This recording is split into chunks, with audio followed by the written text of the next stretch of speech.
App Creator, how to create your initial home design. Alright, so when we first open up the app that we're going to be editing, it's going to bring us here to the design screen. You'll see we're over here in Edit tab. You just select here and Design. Alright, so what we're going to do is basically start to set up the template and the layout of our application. Alright, so if you want, you can choose a template by going here to choose your design. Select one of the templates here. We're always adding more, so just keep a lookout for that. Now, what we're going to do is we're going to kind of go blank. So you can choose the layout of your buttons here. I have these circles. We can switch it up to maybe this here. Whatever style you want out of these selections. Now, what you can also do is display a home page slider. So if I select here on this little box, we can have an image slideshow come up top here across our screen. So what I mean by that is, let's say we can choose how many screens, and we can have them go in a loop if we want. And what it's going to look like if I go ahead and add pictures, as I select this red button here, it's going to go into my pictures for a second, and I'm going to select some photos. So let's do these guys here, and open. Alright, it's going to ask us to crop.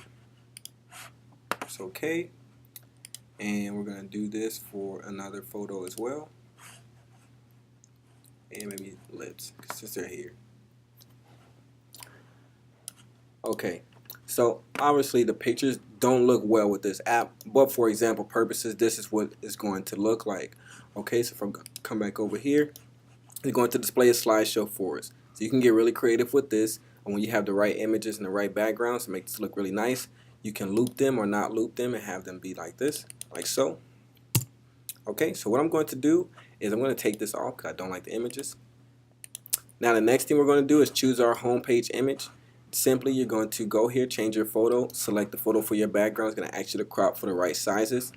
You can use the same background on all the pages by selecting here, or if you don't want to do that, you deselect.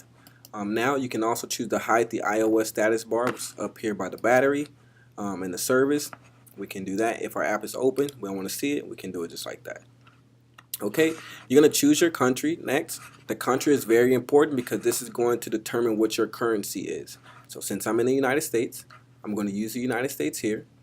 You're going to see your sign here, your symbol for your money. Select here, and that's it. The next thing you do is choose your font family. I went with Georgia, and we have a couple different options here for you. And that is pretty much it. I will talk to you next tutorial on other parts of your application.